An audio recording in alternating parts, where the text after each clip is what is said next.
সাত সকালেই দুর্ঘটনার কবলে শিয়ালদাহগামী কাঞ্চনজঙ্ঘা এক্সপ্রেস। দুর্ঘটনার কবলে পড়ল শিয়ালদাহমুখী কাঞ্চনজঙ্ঘা এক্সপ্রেস। সোমবার সকাল 8:45 নাগাদ দুর্ঘটনাটি ঘটে। নিউ জলপাইগুড়ি স্টেশন ছাড়ার পরই মালগাড়ির ধাক্কায় লাইনচ্যুত হয়ে যায় এক্সপ্রেসের পিছনের দুটি কামরা। বেশ কয়েকজন যাত্রী আহত হয়েছেন।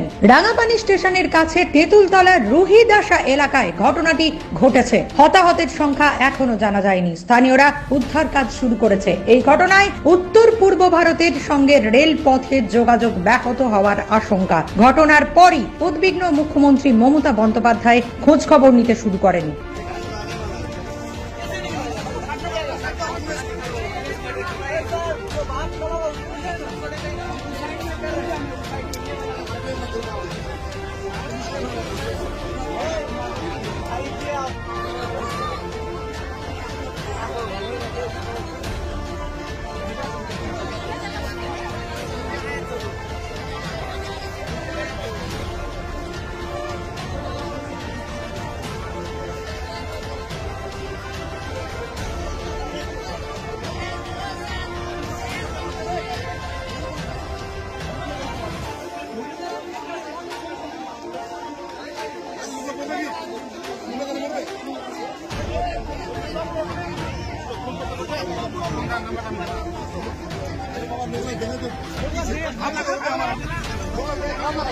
গাড়িটা ব্যবস্থা করে সব হয়ে যাবে।